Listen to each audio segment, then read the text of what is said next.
സങ്കീർത്തനങ്ങൾ 24. മഹത്വത്തിന്റെ രാജാവ് എഴുന്നള്ളുന്നു. ഭൂമിയും അതിലെ സമസ്ത വസ്തുക്കളും ഭൂതലവും അതിലെ നിവാസികളും കർത്താവിൻ്റെതാണ്. സമുദ്രങ്ങൾക്ക് മുകളിൽ അതിൻ്റെ അടിസ്ഥാനം ഉറപ്പിച്ചതും നദിക്ക് മുകളിൽ അതിനെ സ്ഥാപിച്ചതും അവിടുന്നാണ്. കർത്താവിൻ്റെ മലയിൽ ആര് കയറും? അവിടുത്തെ വിശുദ്ധ സ്ഥലത്ത് ആര് നിൽക്കും? കളങ്കമറ്റ കൈകളും നിർമ്മലമായ ഹൃദയവും ഉള്ളവൻ, മിഥ്യയുടെ മേൽ മനസ്സ് പതിക്കാത്തവനും കള്ളസത്യം ചെയ്യാത്തവനും തന്നെ.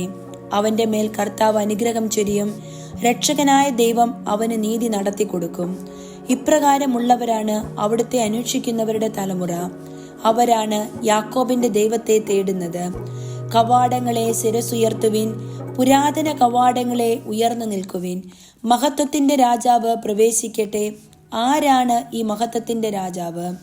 പ്രബലനും ശക്തനുമായ കർത്താവ്, യുദ്ധവീരനായ കർത്താവ് തന്നെ. കവാടങ്ങളെ ശിരസുയർത്തുവിൻ, പുരാതന കവാടങ്ങളെ ഉയർന്നു നിൽക്കുവിൻ. മഹത്വത്തിന്റെ രാജാവ് പ്രവേശിക്കട്ടെ. ആരാണ് ഈ മഹത്വത്തിന്റെ രാജാവ്? സൈന്യങ്ങളുടെ കർത്താവ് തന്നെ. അവിടുന്നാണ് മഹത്വത്തിന്റെ രാജാവ്.